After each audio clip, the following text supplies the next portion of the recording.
इच्छामि खमास्मि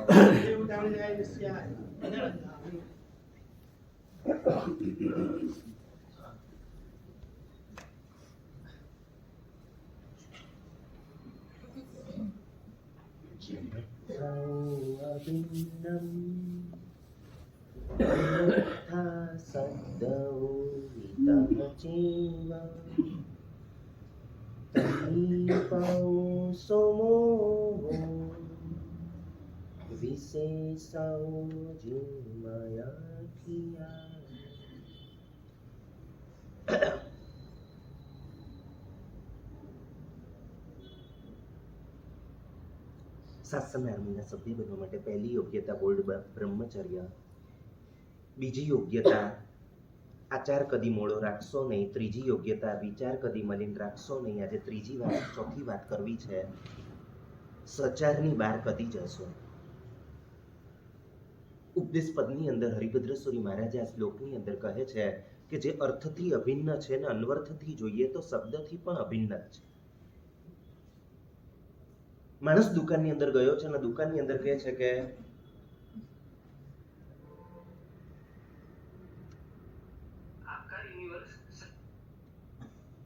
₹100 મારે તમારી પાસેથી લેવાના છે અને ₹100 મને આપી દો. ને સામેવાળી વ્યક્તિ છે દુકાનદાર, એ કહે છે કે હરગીઝ તમને ₹100 નહીં આપું. ખૂબ જ ઝઘડો જામ્યો ને ઝઘડો એકદમ ક્લાઇમેક્સ ઉપર પહોંચ્યો છે. અને એ સમયે બધા લોકો ભેગા થાય છે, પંચ ભેગું થાય છે, જે સાક્ષીઓ ભેગા થાય છે કે ભાઈ ખરેખર તમારે ₹100 કે મરી જાવ તોય ₹100 આપવા નથી, જોઈએ તો 20ની 5 નોટો લે. ન્યાયશાસ્ત્રની અંદર આ એક ન્યાય બતાડ્યો, સહેસ સતમ તું શિરચ્છેદેપી ન દદાતી, માથું કાપી નાખો તો હું ₹100 આપવા નથી, 20ની 5 નોટ જોઈએ તો લે. વિંશતિ પંચકમ તું પ્રયચ્છતે ઇતિ અત્ર કિમ બ્રૂમઃ. એના માટે અમે શું કહીએ? મારે તમને કેવું છે, સચારની બહાર કદી જશો. હરિભદ્રેશ્વરી મહારાજા કહે છે કે અંદરના ઝઘડાની વાત ઘણી દૂર છે. તાત્વિક દ્રષ્ટિએ કહીએ તો દુનિયાના કોઈ પણ ધર્મ સાથે જૈન ધર્મને વિરોધ નથી. દુનિયાના કોઈ પણ ધર્મ હોય એનું મૂળ છે એ દ્વાદશાંગીની અંદર છે. સવ્વ પવાય મૂલમ દુવાલ સંગમ જવો ઝીણક ખાય. બધા જ પ્રવાદનું મૂળ કંઈ હોય, બધા જ નયોનું કંઈ મૂળ હોય, બધા દર્શનોનું કંઈ મૂળ હોય તો જીનાખ્યાત ભગવાને કહેલ દ્વાદશાંગી જ છે. રૈણાગર તુલ્યમ ખલુ તો સવ્વમ સુંદરમ તમ. જીન શાસન એક રત્નાકર છે ને એમાંથી કોઈ રત્ન ક્યાંક લઈ ગયું, એને પોતે પોતાની રીતે રત્નને પોતાના ભાજનમાં પોતાને જે રીતે યોગ્ય રાખ્યું એ રીતે રાખ્યું. એ રત્ન જીન શાસનનું જ છે ને રત્નનો દ્વેષ એ જીન શાસનનો જ દ્વેષ છે, જે અર્થથી અભિન્ન છે. તમે પ્રાણાતિપાત વિરમણ બોલો કે અહિંસા બોલો, બીજી પરંપરામાં અહિંસા શબ્દ આવે છે, આપણે ત્યાં પ્રાણાતિપાત વિરમણ શબ્દ આવે છે. અર્થથી જોઈએ તો અભિન્ન છે, અન્વર્થથી જોઈએ અહિંસાનો અર્થ શું છે, પ્રાણાતિપાત વિરમણ, અને અર્થથી જોઈએ તો પણ અભિન્ન છે. તમે પૌસો મોહો, એની અંદર પ્રદ્વેષ કરવો એ મોહ છે. એ સામેવાળા, એ જુદા, એ આવા, એ તેવા, એનામાં આ દોષ, એનામાં તે દોષ, એ મોહ છે, એ અજ્ઞાન છે, એ અંધારું છે, એ ગાંડપણ છે. અને વિશેષથી જે જીનશાસનમાં સ્થિત છે એમના માટે વિશેષ ગાંડપણ છે. તેવું કદાચ કહે કે ભાઈ આ પ્રાણાતિપાત વિરમણ વાળા આપણાથી જુદા, આપણાથી સામેવાળા, તો હજી કદાચ સમજાય. પણ જીનશાસનમાં રહેલ વ્યક્તિ એમ કહે કે ભાઈ આ સામેવાળા, હરિભદ્રેશ્વરી મહારાજા કહે છે કે ત્યારે એકચ્યુઅલી તમે તમારી જ સામે થાવ છો. ષોડશક પ્રકરણમાં હરિભદ્રેશ્વરી મહારાજા બહુ સ્પષ્ટ કહે છે, તત્રાપી ચ ન દ્વેષ કાર્યો વિષયસ્તુ યત્નતો મૃત્યુ. પરદર્શનીય કોઈ પણ પદાર્થ ઉપર દ્વેષ ના કરવો, એનો વિષય શોધવો, એટલે કે એની અપેક્ષા શોધવી. સંગ્રહ નહીમાંથી વેદાંત દર્શન નીકળ્યું છે, રુજુસૂત્ર નહીમાંથી બૌદ્ધ દર્શન નીકળ્યું છે, વ્યવહાર નહીમાંથી ચારવાક દર્શન નીકળ્યું છે. અને બધા દર્શનો, બધા જ નયો એનો સમન્વય જીન શાસન છે. એનો વિષય જુઓ, એની અપેક્ષા જુઓ, એનો એંગલ જુઓ, એનું દ્રષ્ટિકોણ જુઓ.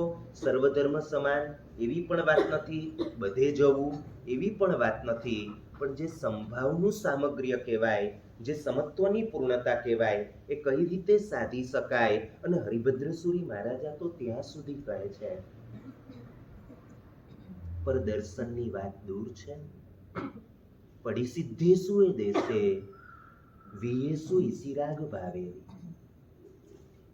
ભગવાને જેની ના પાડી એના પ્રત્યે દ્વેષ હોય, ભગવાને જેનું વિધાન કર્યું એના પ્રત્યે જરાક પણ રાગ હોય, સામાયમ શુદ્ધમ શુદ્ધમ સમયાય દોષુ, ત્યાં સુધી સામાયિક ધર્મ અશુદ્ધ છે. અને બંને પ્રત્યે સંપૂર્ણ સંભાવ આવે ત્યારે સામાયિક ધર્મ શુદ્ધ બને છે. રાત્રિ ભોજનનો દ્વેષ છે ત્યાં સુધી સામાયિક અશુદ્ધ છે. ચોવિયારનો રાગ છે ત્યાં સુધી સામાયિક અશુદ્ધ છે. આશ્રવો પ્રત્યે દ્વેષ છે ત્યાં સુધી સામાયિક અશુદ્ધ છે. સંવર અને નિર્જરા માટે થોડો પણ રાગ છે ત્યાં સુધી સામાયિક અશુદ્ધ છે. હરિભદ્રસુરી મહારાજા કહે છે કે પ્રશસ્ત રાગ પણ સામાયિકનો પરિપંથી છે. સિદ્ધાવસ્થામાં સિદ્ધ જીવોને પ્રશસ્ત રાગ પણ નથી, પ્રશસ્ત દ્વેષ પણ નથી, અપ્રશસ્ત પણ રાગ નથી, અપ્રશસ્ત પણ દ્વેષ નથી, અને બધાથી મુક્ત એવું જે સ્વરૂપ એ સિદ્ધ સ્વરૂપ છે. તો શિષ્ય અનર્થ કીધું છે કે બીજા બધાનું અનર્થ છે, એનું શું કરવું? ભગવતી સૂત્રની અંદર તુંગ્યા નગરીના શ્રાવકોના વર્ણનોની અંદર આ પદ આપ્યું કે જીન શાસન જ અર્થ છે, જીન શાસન જ પરમાર્થ છે, બાકીનું બધું અનર્થ છે. અને આપ કહો છો કે જ્યારે ભગવાને જેની ના પાડી એના પ્રત્યેના દ્વેષથી પણ સામાયિક અશુદ્ધ થાય છે, આનું કોમ્બિનેશન શું? અથવા પરસ્પર વિરોધી વાત અમને લાગે છે. સવાલનો જવાબ આપો. શેષે અનર્થે આપણ હકીકતમાં જુઓ તો પડી સિદ્ધે શું દેશે, આનો કોઈ વિરોધી નથી. એ અનર્થ છે, ત્યાં દ્વેષ ભાવ નથી. કેવળ જ્ઞાનીને પ્રતિસિદ્ધમાં દ્વેષ નથી, કેવળ જ્ઞાનીને વિહિતમાં રાગ નથી. અને કેવળ જ્ઞાની કહે છે, સહજપણે કહે છે, રાત્રિ ભોજન કરશો, દુર્ગતિમાં જશો, ભવ ભ્રમણ થશે, તમારું આત્મા દુઃખી થશે. રાત્રિ ભોજન અનર્થ છે એવું કેવળ જ્ઞાની પણ કહે. ચોવિયારે મોક્ષ માર્ગ છે, ચોવિયારે આચાર છે, ચોવિયારે આત્મહિતકર છે, ચોવિયારથી આત્માનું હિત થશે, આવું કેવળ જ્ઞાની પણ કહે. કેવળ જ્ઞાનીને ચોવિયાર પર રાગ પણ નથી અને રાત્રિ ભોજન ઉપર દ્વેષ પણ નથી. ઊંચી ભૂમિકાની વાત છે. પરદર્શન ને સ્વદર્શનના ઝઘડામાં તો નથી જ પડવું. હરિભદ્રસુરી મહારાજ ત્યાં સુધી કહે છે કે ભગવાને જેનો નિષેધ કર્યો અને ભગવાને જેનું વિધાન કર્યું એ નિષેધનો ત્યાગ આપણા જીવનમાં હોય ને હોય જ. એ વિધાન જે કર્યું એનું પાલન આપણા જીવનમાં હોય ને હોય જ. પણ રાગ ને દ્વેષથી ધીમે ધીમે નવો જીવ છે, ઘરમાં ઝઘડો કરશે, આ તમે રાતે ખાવ છો બરાબર નથી, નરકનું દ્વાર છે, નવો જીવ કહેશે. કદાચ જૂનો જીવ છે એ પણ વ્યક્તિ વિશેષ જોઈને, પાત્રતા જોઈને, યોગ્યતા જોઈને આ જ વિધાન અંતરથી નિર્લેપ થઈને કરશે. પ્રબુદ્ધ જીવ છે, એ ક્ષમતાની એક કક્ષાએ પહોંચે. એ મરી જાય તો રાતે તો નથી જ ખાવા. આ બધા વિધાનોનો અર્થ એ નથી, આ પદાર્થોનો અર્થ એ નથી કે ભાઈ તો પછી બધેથી છૂટી જવું, પાર્ટીમાં જવું, ક્લબમાં જવું, ફોરેને જવું, રિસોર્ટમાં જવું, રાતે ખાવું, દારૂ પીવું, વ્યસનોય કરવા, અભક્ષ્ય ખાવા. ભાઈ આ બધા રાગ દ્વેષમાં પડવું જ નહીં આપણે કે ભાઈ આ ના ખવાય. આ એના માટેની વાત નથી. જીવનમાં સજ્જડતાથી આચારોનું પાલન છે. મરી જાય તો પણ આચાર જે છોડવા તૈયાર નથી ને એ જ વ્યક્તિને જીન વચનના પરિશીલન દ્વારા ક્રિયામાર્ગ, આચાર માર્ગ, તપ માર્ગ, વિનય માર્ગ, ક્રિયાવચ માર્ગ, કાયક્લેશ માર્ગ વગેરે વગેરેના દ્વારા બાહ્ય અને આભ્યંતર તપના જે છે પરિપાક દ્વારા ક્ષમતાનું પરિપાક જ્યારે પ્રાપ્ત થશે ત્યારે એની કેવી દશા હોય એની આ વાત છે. સચારની બહાર કદી નીકળશે. આજે ગચ્છાધિપતિ સિદ્ધાંત દિવાકર શ્રી જયઘોષસુરીજી મહારાજ એમની માસિક પુણ્યતિથિ છે. મારે તમને સચારની વાત કરવી છે. આ એક મેં ભૂમિકા કરી છે. ત્યાં સુધીની હાઈટ સુધી એક દિવસ પહોંચવાનું છે, પણ આજે આપણે કેટલા પગથિયા આજેના જે ચડી જવા જેવા છે એની વાત કરવી છે. પૂજ્યશ્રીથી પામેલા એક મુમુક્ષુને મુમુક્ષુ અમુક સમય પછી પૂજ્યશ્રીને મળવા આવ્યા. પૂજ્યશ્રીને એક પત્ર આપ્યો. બીજા મહાત્માના સંપર્કમાં આવ્યા હતા અને બીજા મહાત્મા સમુદાયના જ છે, બીજા ગ્રુપના છે. એ મહાત્માનો પત્ર લઈને મુમુક્ષુ આવ્યા છે અને મુમુક્ષુએ પત્ર આપ્યો છે. થોડા સંકોચ સાથે પૂજ્યશ્રી પાસે બેઠો છે અને પૂજ્યશ્રીએ પત્ર ખોલ્યો છે અને પત્રની અંદર લખ્યું છે કે આપનાથી પામેલા, આપની પાસે રહેલા, આપનાથી તૈયાર થયેલા મુમુક્ષુ મારા પણ સંપર્કમાં આવ્યા. એને પણ મારી પાસે આવવાનો ભાવ છે, મને પણ ભાવ છે, અને આપની જો અનુમતિ હોય તો અમે આગળ વધીએ. એટલે મારા શિષ્ય અમે કરીએ. એના માટે જો આપની અનુમતિ હોય, હું તમને કહું છું, આખી જિંદગીનો અભ્યાસ, આખી જિંદગીની કરેલી ચારિત્રની સાધના, એની પરીક્ષાની આ બધી ક્ષણો હોય છે. 50 વર્ષનો મારો પર્યાય થઈ જાય ને આવી કોઈ ઘટના મારી સાથે થાય ને હું જો એકદમ ડિસ્ટર્બ થઈ જાઉં છું ને મારા 50 વર્ષ વ્યર્થ. મુમુક્ષુને એમ કે કેવો રિપ્લાય આવશે, કેવી પ્રતિક્રિયા થશે, કેવું રિએક્શન આવશે. સાહેબ નારાજ થશે, સાહેબ જરા દુઃખી થશે, સાહેબને આઘાત લાગશે, સાહેબને કેવું લાગશે. સાહેબે પત્રનો જવાબ લખવા ત્યાં બેઠા છે અને સાહેબે પત્રની અંદર લખ્યું છે કે આપ ખુશીથી આપ દીક્ષા આપજો, આપના શિષ્ય બનાવજો. અને આપના શિષ્ય એ મારા જ શિષ્ય છે. આજે પૂજ્ય ફૂલચંદ્ર સુરીજી મહારાજે આજે 28મા વર્ષ આચાર્ય પદવીનો એમનો પ્રવેશ છે. આજે એટલો મને પરિચય નહોતો ને સુરત આવ્યા પછી જે થોડો ઘણો પરિચય થયો, આંદોલનની અંદર એમની જે અડોલતા જોઈ, એમનું સિંહત્વ જોયું, એમનું જે સત્વ જોયું. 94 વર્ષની ઉંમરે નવ યુવાન જેવું, આમ નહીં તો કોઈ જે સમજાવે માણસ સમજી જાય આ ઉંમર.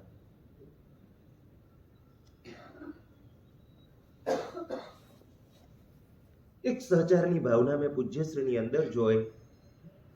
ડગલે ને પગલે, ચાહે ચોમાસાની વાત હોય, ચાહે મૌન એકાદશી હોય, ચાહે પોષ દસમી હોય, ચાહે ચૈત્રી હોળી હોય, ચાહે કોઈનો કઈ પ્રસંગ હોય, ચાહે ક્યાંક ધજા હોય, જે સંઘને મહાત્મા જોઈએ એમને ઉદારતાથી મહાત્મા આપવા પૂજ્યશ્રીનું વંદન કરવા કતારગામ ગયો તો ને મેં કહ્યું કે સાહેબ આપના જેવી ઉદારતા મારામાં નથી.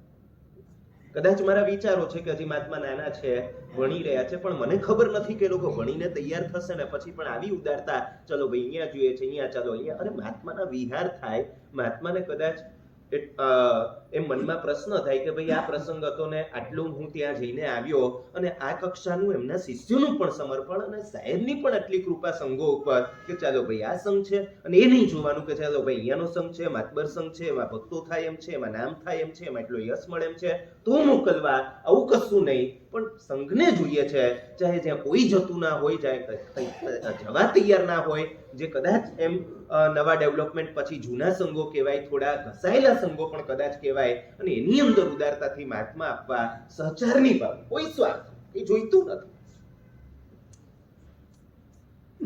હું તમને પૂછવા માંગુ છું, આપણા સંઘથી 1.5 કિલોમીટરની અંદર બીજો સંઘ હોય ને આપણે ત્યાં ચોમાસું, એમને ત્યાં ચોમાસું, એમને ત્યાં તપની અંદર સંખ્યા ઓછી થઈને આપણે ત્યાં વધારે થઈને એનો આપણને આનંદ હોય, આ કયા કક્ષાનો આનંદ છે? મારો સવાલ સમજાય છે? ત્યાં આરાધના ઓછી થઈ એનો આપણને આનંદ હોય તો આપણે આસ્તિક કે નાસ્તિક, આપણે જૈન કે અજૈન, આપણે શાસનના સભ્ય કે શાસનના દુશ્મન, હું તમને પૂછવા માંગુ છું, આપણને સામેવાળા લાગે છે? એક વ્યક્તિ છે, એમને 50-60 વચ્ચેની ઓળી છે, આપણને 50-60 વચ્ચેની ઓળી છે, એમની પણ અનુમોદના સંઘ કરે છે, આપણી અનુમોદના કરે છે. હું તમને પૂછવા માંગુ, આપણને હોટલમાં જનારા, લારીમાં જનારા સાથે વધારે વાંધો છે કે આપણી બાજુમાં બેસીને ઓળી કરનાર સાથે વધારે વાંધો છે? જરૂરી નથી તમને વાંધો જ છે, ને વાત ઓળીની જ છે એવું જરૂરી નથી. કોઈ પણ વાત હોય, એક્ઝામ્પલ છે, આપણને વધારે વાંધો. તમે કોઈ સંસ્થાના સભ્યોને જીવદયાનું સારામાં સારું કામ તમે કરતા હો ને વર્ષના 25-30 લાખ તમારી સંસ્થા દ્વારા જીવદયા, પાંજરાપોળ વગેરે માટે થતું હોય, અને એવી જ બીજી સંસ્થા હોય ને 40-50 લાખનું સુકૃત એની પાસે થતું હોય ને તમારી અનુમોદના થાય છે, એની થાય છે, એની વધારે થાય છે, તમને આનંદ કે અજંપો? હું તમને પૂછવા માંગુ છું.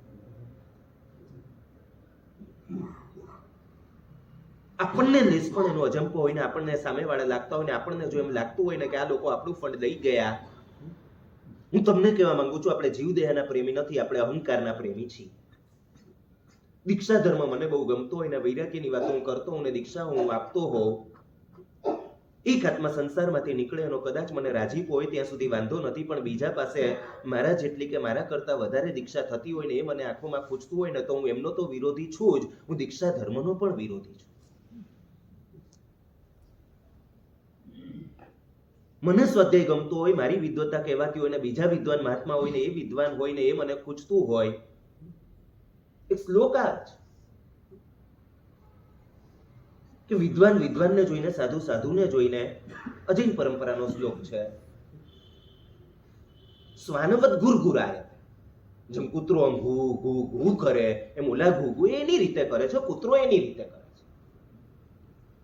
અમે કોઈ બીજાને સહન કરી શકીએ એમ નથી, અમે બીજાના ગુણ સહી શકીએ એમ નથી, અમે બીજાની પ્રશંસા સહી શકીએ એમ નથી, બીજાની અમે ઈર્ષ્યા કર્યા વગર રહેતા નથી, એની પ્રશંસા અમને બિલકુલ પચતી નથી. હું તમને કહેવા માંગુ છું, આપણે શાસનના સભ્ય છીએ. એક મુમુક્ષુ મારી પાસે આવ્યો અને મને વાત કરી કે સાહેબ આ રીતે મારું દીક્ષાનું મુહૂર્ત નીકળી રહ્યું છે, સાહેબ હું આપની પાસે રહ્યો, આપનાથી પામ્યો છું, આપનાથી ઘડાયો છું, આપની પાસે મને ઘણું શીખવા મળ્યું છે, પણ આપની પાસે રહેવા જેટલું મારું સત્વ નહીં કે હું આટલા લેવલનું, એવું પણ નથી કે બહુ લેવલ છે, પણ એ મુમુક્ષુએ જે શબ્દ કહ્યા કે હું એટલું ના કરી શકું માટે હું અહીંયા દીક્ષા લઈ રહ્યો છું, સાહેબ મિચ્છામિ દુક્કડમ. મેં એમને કહ્યું કે એ મહાત્માને હું જુદા છીએ, એને હું જુદા હોઈએ તો હું જૈન નથી. હું રાજી છું ભાઈ, શા માટે તમારે મિચ્છામિ દુક્કડમ દેવા? મને આનંદ છે, એક આત્મા તરે છે. એક મહાત્મા મારી પાસે આવ્યા અને મને કહ્યું કે આપ આ રીતે મુમુક્ષુને છોડી શકો, અમને બહુ આશ્ચર્ય થાય છે. મેં કહ્યું કે આપણી જગ્યાએ આપણે બેઠા હતા, કોઈ આવીને આપણું પડીલેણ કર્યું, આપણને ગુસ્સો આવે કે આપણને એમ ભક્તિ કરી એવું લાગે, આપણને શું લાગે? એક મુમુક્ષુને દીક્ષા આપીને આખી જિંદગી મારે એમની જવાબદારી લેવાની હતી, મારે ભણાવવાના, ગણાવવાના, સામે પૂરો એમને તરાવવાના, આ જમાના બાદ આ વાતાવરણ, એની અંદર નિર્મળ સંયમ એમને પડાવવાના, એમના તન મન આત્મા બધી કાળજી મારે કરવાની. આ બધી જવાબદારી જો મારા વતી કોઈ લઈ લે છે, મારે રાજી થવાનું હોય, નારાજ થવાનું હોય.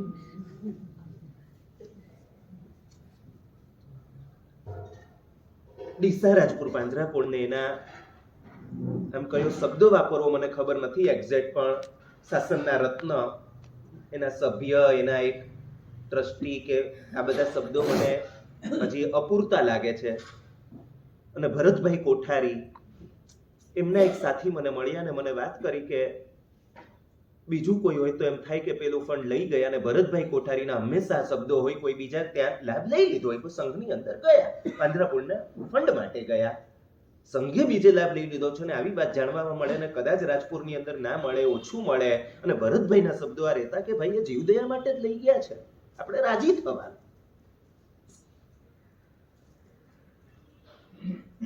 મારે ત્યાં વ્યાખ્યાનની સભા ઓછી થાય ને બીજે ત્યાં વધારે થાય ને મને પેટમાં દુખતું હોય ને કોઈ શ્રાવક આવીને સાહેબ ઓલા મહાત્માનું તો આમ હતું તેમ હતું, હું ભલે એને સારું લગાડી દઉં છું પણ અંદરથી મને સારું નથી લાગતું, હું સાધુ તો નથી, હું જૈન પણ નથી.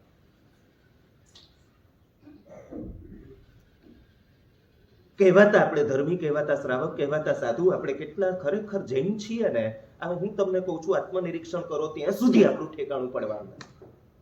સચારની બહાર કદી નીકળશો.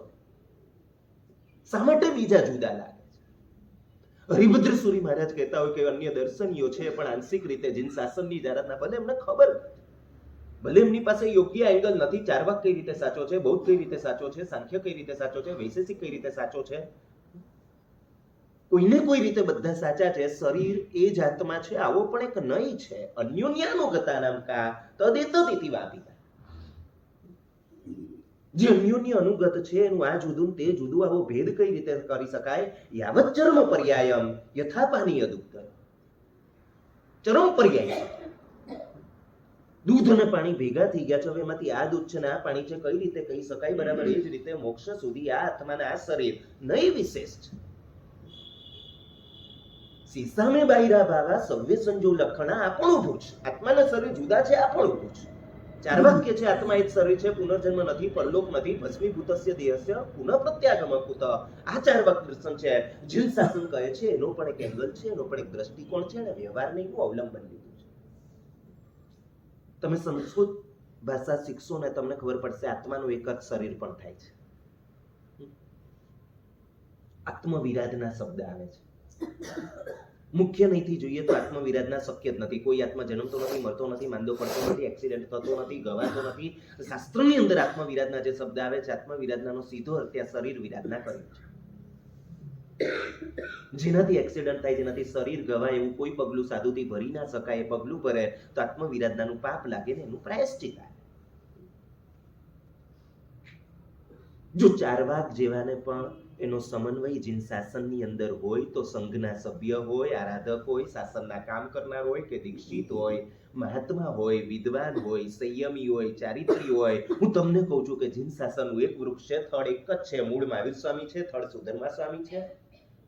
વિવિધ સમુદાયો ગચ્છો આ બધી એની શાખાઓ છે, ને એક શાખાનો બીજી શાખાનો વિરોધ એ થડનો અને મૂળનો જ વિરોધ છે.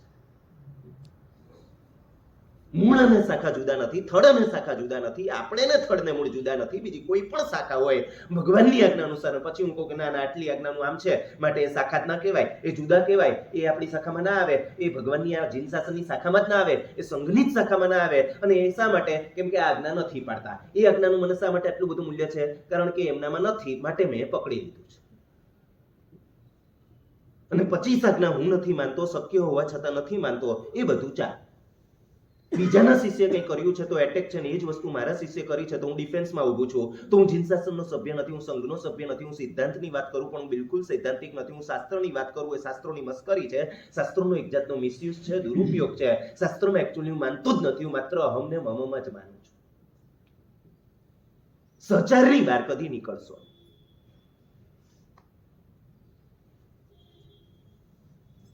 જ્યાં સુધી નિકટની વ્યક્તિ પ્રત્યે મૈત્રી ભાવ નથી ત્યાં સુધી મિત્તિ મેં સર્વ ભુવેસુ એક નાટક છે. જ્યાં સુધી મારા ગુરુભાઈ હોય, મારા સહવર્તી હોય, એના પ્રત્યે મને ગુણાનુરાગ નથી, એમના દોષો જોયા કરું, એમની નિંદા કર્યા કરું, એમને ખૂચ્યા કરે, એ મને દુશ્મન લાગતા હોય ત્યાં સુધી અઢાઈ જઈશું, દિવસ ઉજેશું. આ દંભ સિવાય બીજું કશું નથી. સહવર્તી પ્રત્યેનું મારું જે વર્તન ને વલણ છે ને એ મારા અઢી દીપના બધા જ મહાત્માઓ પ્રત્યેનું વલણ ને વર્તન છે. બાકી માત્ર શબ્દોચ્ચાર છે, વાંગ માત્ર છે, એક વાણીનો વિલાસ માત્ર છે, એક વિધિમાં કે રિવાજ માત્ર છે. હું કોઈ સાધુતામાં માનતો જ નથી. પ્રેમ સુરેશ્વરજી મહારાજ આ પિંડવાડા ચોમાસું હતા. ચોમાસું ચાલુ છે, સિરોહીમાં બિરાજમાન બે મહાત્મા, અન્ય સમુદાયના એક મહાત્મા, જે શિષ્ય છે, સંસારીપણે પુત્ર છે, પિતા ગુરુ, એમની સાથે એક ખટરાગ થયો. ચાલુ ચોમાસે વિહાર કરીને પિંડવાડા પધાર્યા. 25 કિલોમીટરનું અંતર.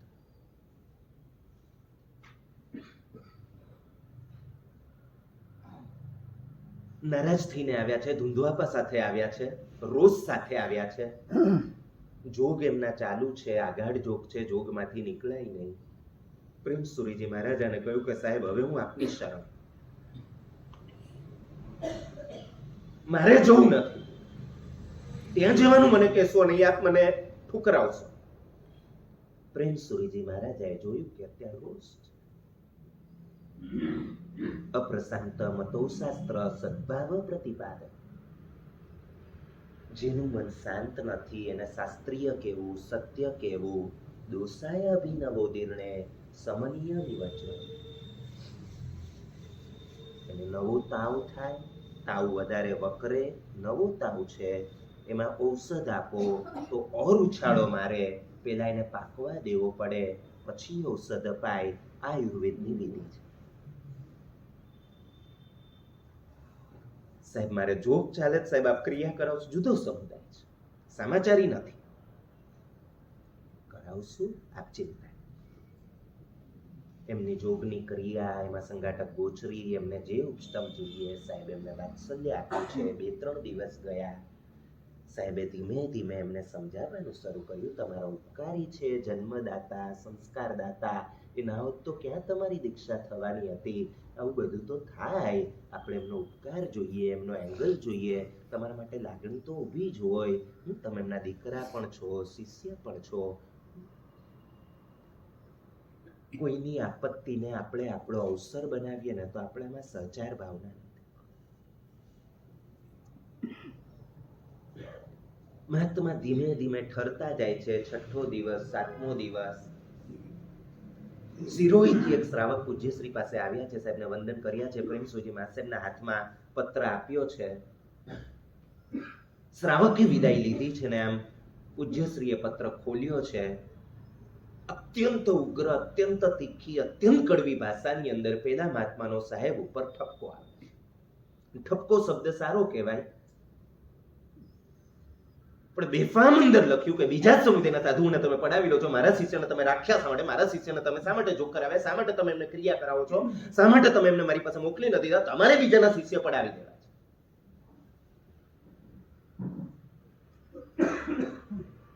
જે પોતે ગુરુ શિષ્ય ભેગા થઈ જાય એના માટે પોતે મહેનત કરી રહ્યા છે, વાત્સલ્યની સાથે, પુણ્ય સાથે, લાગણી સાથે ધીમે ધીમે ઠારી રહ્યા છે. કોઈએ કદાચ ના ઉપકાર કર્યો હોય એવો ઉપકાર કરવા જઈ રહ્યા છે આવા સંકટના સમયે, અને સામેથી આ મળે.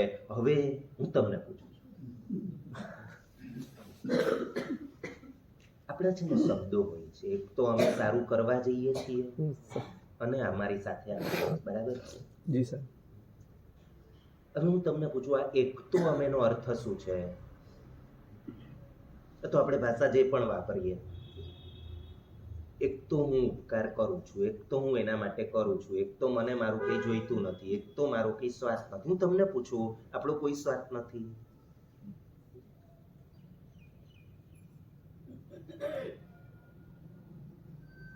આપણા ઔચિત્યમાં આપણે વર્તવું. હું તમને કહું છું, કોઈ કોઈના માટે કશું કરતું નથી અને કોઈના માટે કશું પણ કરવું શક્ય જ નથી. તમે નિમિત્ત બનો એટલું કહો, પણ સામે ઉપાદાન હશે, ભવિતવ્યતા હશે તો કામ થશે. આપણે જે કરીએ છીએ આપણા માટે. તમે ઉપાશ્રીમાં દાન આપ્યું છે, પાંજરાપોળમાં દાન આપ્યું છે, ભિખારીને દાન આપ્યું છે, સાધર્મિકને દાન આપ્યું છે, તમે તપ કર્યો છે, તમે કંઈક સેવા કરી છે, તમે ક્યાંક પોતાનું શરીર તોડીને સેવા કરી છે. હું તમને કહેવા માંગુ, તમે તમારા માટે જ કર્યું છે. તમને એટલું પણ લાગતું હોય કે ભાઈ 99% મારા માટે, 1% એના માટે, તો પણ આપણી ભૂલ થાય છે. આપણા પરિણામ કઠોર ના થાય, આપણું ઔચિત્ય આપણે ચૂકીએ નહીં, આપણે ભગવાનની આજ્ઞામાંથી બહાર ના જતા રહીએ, દિનશીલ પ્રત્યે અનુકંપા દાન ના દીધું, છતી શક્તિએ સામી વચ્ચલ ન કીધું. હું તમને કહું છું, આપણે આપણા માટે કરીએ છીએ, ન કરીએ તો અતિચાર લાગવાનું છે. એવું નથી કે એના ભયથી કરીએ.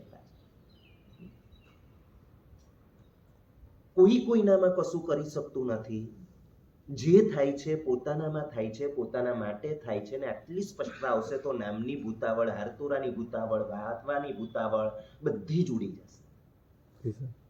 પૂજ્ય પ્રેમ સુરીજી મહારાજાએ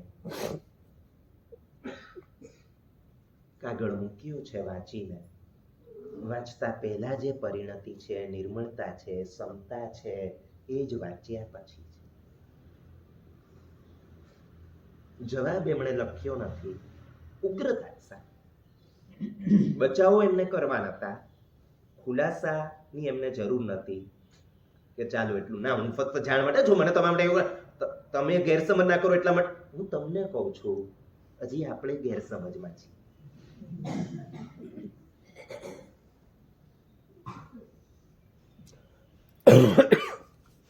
મહાત્માને ઠાર્યા ને તૈયાર કરી દીધા. ભક્તિભાવ સાથે, સમર્પણ સાથે પોતાના ગુરુ મહારાજની નિશ્રામાં જવા મહાત્માએ વિહાર કર્યો. થોડા દિવસનો ફરક. ત્યાં એ મહાત્માને થયું કે એમણે આટલો ઉપકાર કર્યો અને મેં આવો પત્ર લખી નાખ્યો ને એટલા પસ્તાવા સાથે બીજો પત્ર લખ્યો.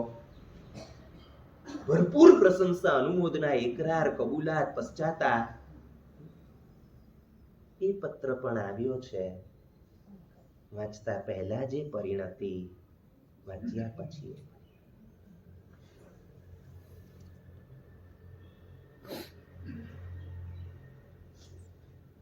પૂજ્યશ્રી એનો જવાબ લખ્યો. સહજ રીતે થઈ ગયું, પતી ગયું, એનો આનંદ છે. બીજું આપ કંઈ મનમાં રાખશો નહીં. મને આપના પ્રત્યે મનમાં પણ દુર્ભાવ આવ્યો. એટલે એમને દુઃખ ના થાય કે ભાઈ કેવું થયું હશે. સહજ જોઈએ છે ત્યાં સુધી બધો ધર્મ અધૂરો છે.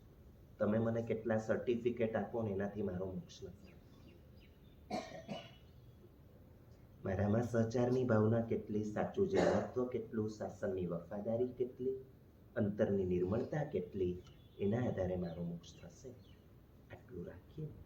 મહાત્માઓની વાચના અથવા પ્રબુદ્ધ જે પણ સમજી શકે, બેસી શકે છે. પ્રવચન આપણે